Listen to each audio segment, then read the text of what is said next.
बेसन में दूध डालो या दूध में बेसन डालो और ये मज़ेदार रेसिपी बना लो। इतनी ज़्यादा बढ़िया है ना कि एक बार आपने इस तरह से बना लिया तो आप हर बार यही तरीका अपनाओगे। तो यहाँ पर मैंने बेसन में दूध डाला है और बनेगी बहुत ही बढ़िया 1000 से 1200 रुपये किलो मिलने वाली ये रेसिपी। आप घर पे बना सकते हैं, बहुत ही आसान तरीका है। तो चलिए शुरू करते हैं। इसके लिए हमें ऑब्वियसली बेसन तो चाहिए है। तो यहाँ पे मैंने यहाँ बेसन ले लिया है। तो यहाँ पे 1 कप बेसन लिया है। इसको पहले हम छान लेंगे। छानना बहुत ज़्यादा इम्पॉर्टेंट है क्योंकि हमें डालना है अभी इसमें दूध, और दूध डालेंगे तो कहीं ऐसा ना हो कि लम्स बन जाए, तो इसीलिए छान लेंगे। जो आटा छानने वाली छन्नी होती है आप उससे भी छान सकते हैं। तो यहाँ पर मैंने टोटल 2 कप जितना बेसन यूज़ किया है, जिसे हम ग्राम फ्लावर भी बोलते हैं। तो यहाँ पर अगर मैं ग्राम में बताऊँ ग्राम फ्लावर को, तो ये जो है 400 ग्राम होगा। और अब हमने लिया है एक बाउल, और फिर से मैं यहाँ पर मेज़र करके ही डाल रही हूँ इस बाउल में 2 कप जितना बेसन, ताकि आप लोगों को अच्छे से पता चल जाए कि हाँ भाई 2 कप जितना ही बेसन हमें लेना है। और इसके बाद 1 कप दूध हम डालेंगे और मज़ेदार रेसिपी बना लेंगे। तो यहाँ पर मैंने दूध डाल दिया है 1 कप जितना। इससे ज़्यादा दूध डालने की ज़रूरत नहीं है। 1 कप दूध एकदम परफेक्ट दूध रहेगा इसके लिए।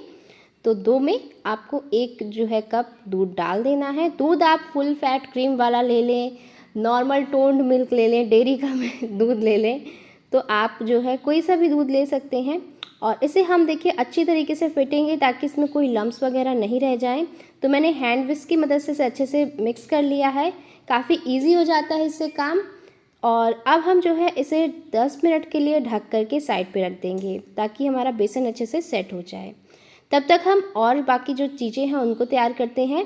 तो यहाँ पर हमने लिया है 1 कप जितना ये चीनी, और 1 कप चीनी में आप 1/4 कप जितना पानी डाल दें। ज़रा सा पानी डालना है, बहुत ज़्यादा पानी नहीं डालना।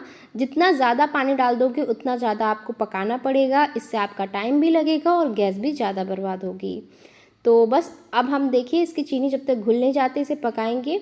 तो चीनी को अच्छे से घोल लेने के बाद हमने एकदम गैस का फ्लेम धीमा कर लिया है। और आज हमें 1 तार 2 तार नहीं बल्कि 50 तार की चाशनी चाहिए।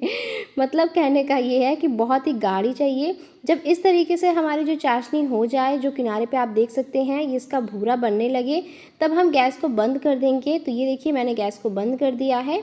अब इसी तरीके से हम इसे चलाते जाएंगे। ये हाथ को तोड़ देने वाला काम है क्योंकि बहुत ज़्यादा चलाना पड़ता है, और अगर हम छोड़ देंगे ना तो इसके बड़े बड़े लम्स बन जाएंगे। तो मेक श्योर कि आप इसे चलाते ही रहें, चाहे हाथ टूट करके दूसरे हाथ में आ जाए। अच्छा जोक था। तो मतलब आपको इसे बेसिकली चला लेना है। और ये देखो इस तरीके से हो जाएगा ये, है ना। तो इस तरीके से बिल्कुल ठंडा होता जाएगा। तो बिल्कुल जैसे तगार मार्केट में मिलता है बिल्कुल वैसे ही तगार हमारा मिल जाएगा। अगर आप चाहें तो इस तरह से ग्लास से दबा दबा के इसके जो दाने हैं वो फोड़ सकते हैं, ग्लास या फिर लोटा हो लोटे से कर सकते हैं। और इसके बाद हम इसे छान लेंगे। तो आप घर पर ही इस तरीके से तगार बना सकते हैं। मैं हमेशा घर पे ही बनाती हूँ, और जब भी बनाती हूँ तो आपके साथ रेसिपी भी शेयर कर देती हूँ। उसके 2 रीज़न हैं। पहली बात, ये जो तगार मार्केट में मिलता है वो बहुत ही ख़राब चीनी से बनाया जाता है, मतलब बहुत बहुत ख़राब चीनी से बनाया जाता है। इस वजह से उसका जो कलर आप देखेंगे ना वो हमेशा येलोइश सा होता है। लेकिन अगर आप घर पे बनाएंगे तो आप देखेंगे बिल्कुल वाइट तगार बन करके तैयार होता है। दूसरा, तगार का जो दाम होता है वो डबल में मिलता है, मतलब चीनी का जो प्राइस होता है उसके जस्ट डबल मिलता है। तो इससे अच्छा है कि हम 10 मिनट लगाएं, पैसे के साथ साथ हेल्दी चीज़ घर पे बनाएं, है ना। थोड़ा सा ज्ञान दे दिया मैंने, लेकिन ये करना ज़रूरी है आज के टाइम पे। आपको पता ही है कैसे कैसे चीज़ें कैसे कैसे मिला के मार्केट में मिल रहे हैं। कहीं मसाला में कुछ निकल रहा है, कहीं किसी में कुछ निकल रहा है। तो भाई हेल्थ का सबसे पहले ध्यान रखें। और ये देखिए घर पे ही बना लिया है। अब त्यौहार बिना मिठाइयों के नहीं हो सकता, तो भाई मिठाई तो बनाएंगे ही बनाएंगे, और मिठाई में चीनी भी यूज़ करेंगे।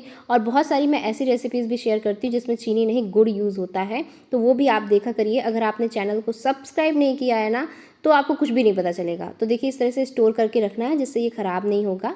और अब मैंने यहाँ पर ½ टीस्पून जितना घी ले लिया है, बिल्कुल थोड़ा सा घी लेना है। और इसके बाद जो है हम इस घी में ऐड कर देंगे चॉप्ड नट्स। तो पहले थोड़ा सा घी को हम गर्म कर लेते हैं। घी गर्म हो जाएगा, ज़्यादा कुछ नहीं, मैंने सिर्फ काजू बादाम लिए हुए हैं, बिल्कुल थोड़ा थोड़ा काटा हुआ है, और इसे मैं जो है डाल दूँगी। ये जो मैंने हाथ में ग्लास लिया ना, छोटा सा क्यूट सा ग्लास, ये मुझे बहुत अच्छा लगता है। तो अब हम इसे रोस्ट करेंगे। और ये देखिए जब तक इसका हल्का सा कलर चेंज नहीं हो जाता सिर्फ तब तक हम इसे रोस्ट करेंगे। इस तरीके से आपको मैं बता दे रही हूँ, बेसन के लड्डू अगर आप बनाएंगे तो मतलब आपको मज़ा ही आ जाएगा। कम घी में बन करके तैयार होते हैं और मैंने थोड़े से खसखस के दाने भी डाल दिए हैं। ये लड्डू आपको मार्केट में भी मिल जाएंगे और बहुत ही महंगे मिलते हैं। होते तो बेसन के ही लड्डू हैं लेकिन ये महंगे मिलते हैं। तो यहाँ पर देखिए आधे कप जितना घी ले लिया है। देखिए थोड़ा सा जमा हुआ घी लिया है, तो वो अगर आप मेल्ट किया हुआ घी लेंगे तो 3/4 कप होगा, और अगर इस तरीके से जमा हुआ घी लेंगे तो आधे कप घी होगा। घी को हमें बहुत ज़्यादा गर्म नहीं करना है और इस तरीके से हम चारों तरफ कढ़ाई में लगा लेंगे ताकि हमारा जो बेसन है वो इस पर चिपके नहीं। अगर आपके पास नॉन स्टिक कढ़ाई नहीं है तो आप भी चारों तरफ बेसन कह रही हूँ, जो हमारा घी है उसको लगा लीजिएगा। एक तरीके से हम कह रहे हैं कि ग्रीस कर लेना है ना। और घी को बहुत ज़्यादा भी गर्म नहीं करना है। और जैसे ही आप देखें कि घी हमारा मेल्ट हो चुका है, हल्का गर्म हो चुका है, तो ये जो बेसन है तब हम क्या करेंगे, डाल देंगे। गैस की फ्लेम को बिल्कुल धीमा रखेंगे, सारा का सारा बेसन डाल देंगे। अच्छा, हम ये क्यों कह रही हूँ मैं कि घी को ज़्यादा गर्म नहीं करना है, इसलिए कह रही हूँ कि कहीं ऐसा ना हो कि आप बेसन को डालें और उसका पकौड़ा बन जाए। अगर ज़्यादा गर्म होगा तो फिर डायरेक्ट उसका पकौड़ा ही बन जाएगा। तो इसीलिए मेक श्योर कि आपका जो यहाँ पे घी है ना वो ज़्यादा गर्म नहीं हो। और बस अब आप देखिए, अभी आपको लग रहा होगा कि यार कितना ज़्यादा घी डाल दिया मैंने, पर ऐसा कुछ नहीं है। देखना कैसे सारा का सारा घी जो है ये एब्जॉर्ब हो जाता है। और अगर मैं आपको ट्रेडिशनल तरीके से जो बेसन के लड्डू बनते हैं उसका रेशियो बताऊँ, तो अगर आपने 400 ग्राम बेसन लिया है तो आपको जस्ट डबल यानी कि 200 ग्राम जितना जो है घी डालना होता है। लेकिन आपको इसमें कितना डालना है, आधा डालना है या फिर आपको 3/4 डालना है। तो इसमें मतलब आप आधा कप घी डालेंगे ना, इसके बाद आप घी को एडजस्ट कर सकते हैं, थोड़ा कम ज़्यादा कर सकते हैं। तो देखिए ट्रेडिशनल तरीके में तो ज़्यादा घी भी लगता है और जो है आप जो बनाते हैं तो कई बार बिगड़ने के भी चांसेस होते हैं, लेकिन इस वाली रेसिपी को बिगड़ने के कोई चांसेस नहीं है। दानेदार बन करके तैयार होगा। ये देखो क्या मस्त इस तरीके से हो गया ना, फूल जाता है। और हाँ यार, एक खास बात तो बताना भूल ही गई। थोड़ा सा कलर मैं ऐड कर रही हूँ ताकि ये और ज़्यादा अच्छा दिखे।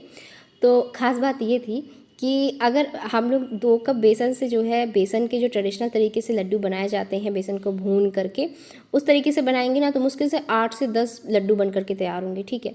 लेकिन अगर इस तरीके से लड्डू बनाओगे ना, 22 से 23 लड्डू बन करके तैयार हुए थे। मैं अभी आपको दिखाऊंगी।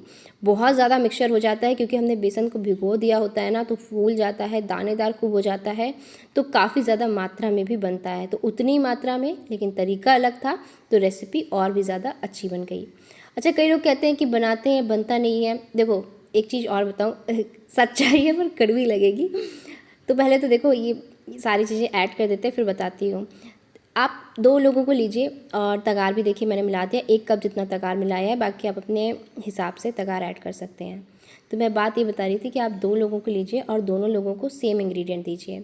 फिर भी आप देखेंगे कि दोनों के सेम इंग्रेडिएंट दीजिए, सेम रेसिपी दीजिए, दोनों की रेसिपी में टेस्ट में अंतर होगा। ठीक उसी तरीके से भले ही आपने सारे इंग्रेडिएंट लिए हैं, सब कुछ लिया है, लेकिन कई बार ऐसा होता है कि आप लोगों को जैसे इतना अंदाज़ा नहीं होता है, शुरू में पहली बार कुकिंग करते हैं तो थोड़ी 19-20 चीज़ें होती हैं, लेकिन बनाते बनाते सीख जाएंगे, घबराए नहीं। जैसे मम्मी के हाथ की हर चीज़ टेस्टी लगती है। तो ये देखिए कितने सारे लड्डू बन करके तैयार हुए, मेरा मन एकदम खुश हो गया था इन लड्डुओं को देख के। ट्राई कीजिएगा, रेसिपी एकदम बेस्ट है। मिलते हैं नेक्स्ट रेसिपी में। बाय बाय, अपना ध्यान रखिए।